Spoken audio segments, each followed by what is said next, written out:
TAMU-Kingsville. You want to start off with some questions? Go ahead, Travis. Yeah, Coach. What would you like from today? I thought we played with great energy. I thought we played with great togetherness. We really struggled on the defensive glass. Saturday at our scrimmage, we did not contest shots at the rate that we needed to, dramatically better. I thought we played unselfish. I thought we played for one another.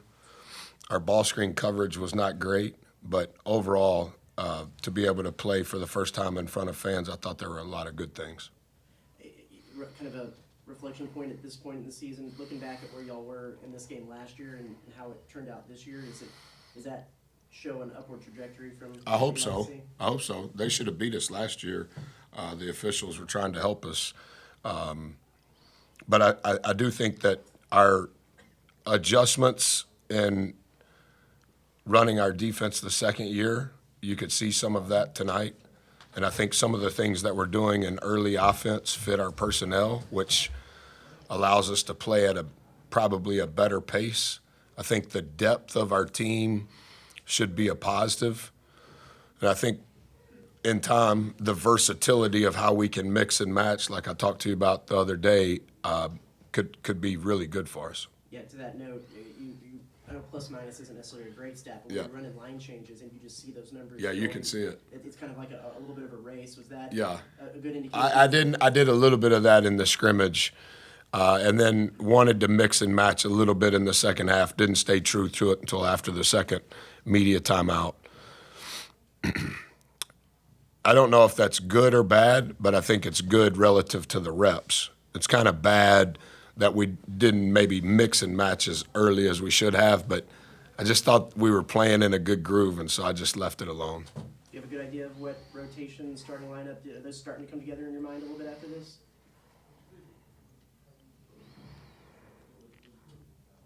Not yet. I have some thoughts.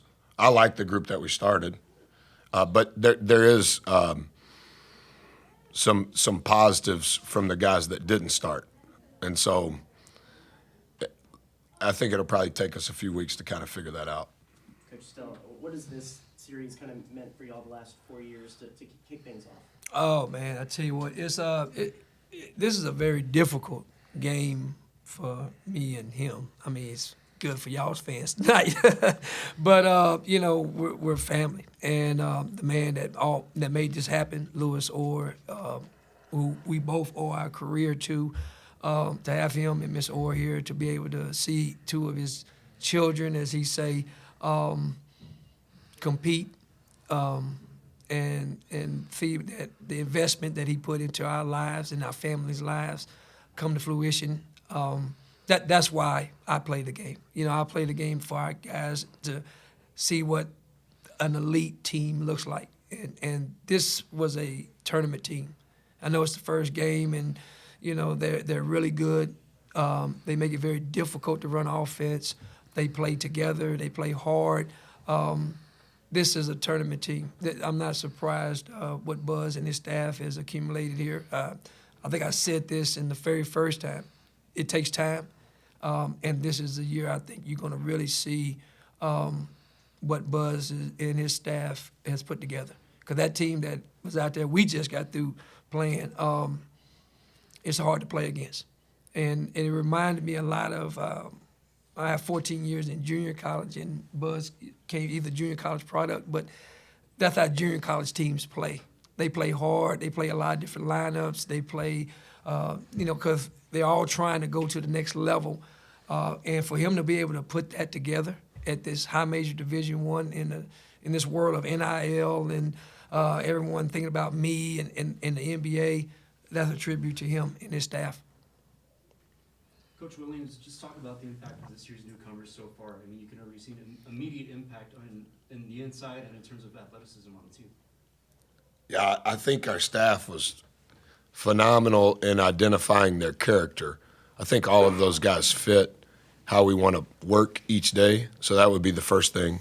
I think they fit what we want to be about relative to Texas A&M. They have accepted all that comes with being a student and being an athlete here. And I think that they identified where we were deficient last year and where we need to improve. And I think each of those guys, Solo and EP, we signed early. Solo was Louisiana Player of the Year. EP is a JUCO guy that will have 3 years left because of COVID. And then the 4 transfers, with Dexter being the only graduate transfer. So those are guys that are going to have, if they stay, multiple years in the program. And so hopefully we're kind of building not only the talent, but also the roster where we have the versatility we want to play with. And just talk about Solomon Washington's individual performance tonight. 15 I think he's a animal. I love him. I love him. I love him as a kid. I love his story. I love where he's from. He's from the 9th Ward in New Orleans. His high school is in the 9th Ward. Obviously, I coached at New Orleans. Devin Johnson, my associate head coach, I met him when I was the head coach at UNO. I like those kind of guys with those kinds of stories. He has a very high IQ. You wouldn't know it unless you spend time around him. He's very, very intelligent. And because of the stories involved in how he got here, he has received everything that we do in a very positive way at a very early age. Ethan Henderson, He's got some work to do to get back on the team. None of it would be conduct related, but he's going to be away for a while.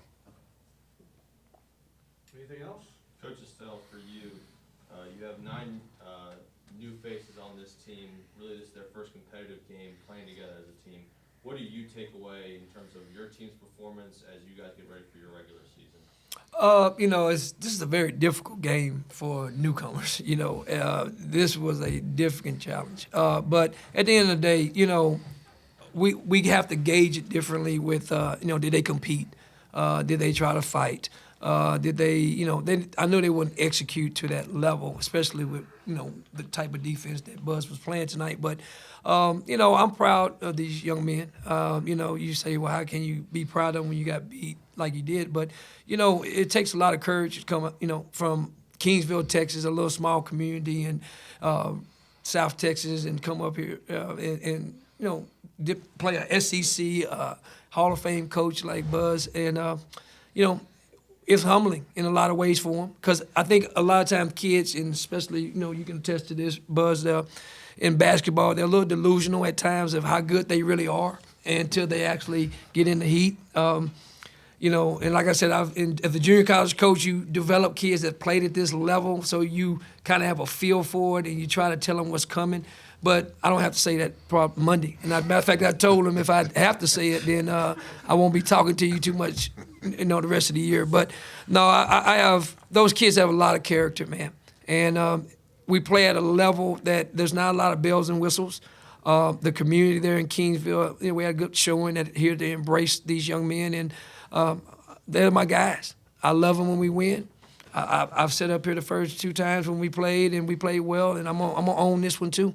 I can get better, things I can do. So I love them, and I'm just so appreciative of Texas A&M and Buzz Williams, my dear friend, for this opportunity to bring our kids up here and show them what first class looks like. There's one more positive and negative. Positive free throw percentage compared to last year. That was good. Yeah. 85%. Yeah, pretty good. Solo making 5 of 6. That's a good start. I wish some of this counted. I wish this would be added to our cumulative stats. And then turnovers, is that just indicative of first game? Or It was 9 in the first half, 7 in the second half. Some of those I created with the mixing and matching towards the end of the game. I think 2 of those 9 in the first half, I deemed them as home run turnovers. Little too high of a turnover rate. We had too high of a turnover rate on Saturday. This is a little better. It was a little faster game, but it's still something that we have emphasized this week that we need to improve on.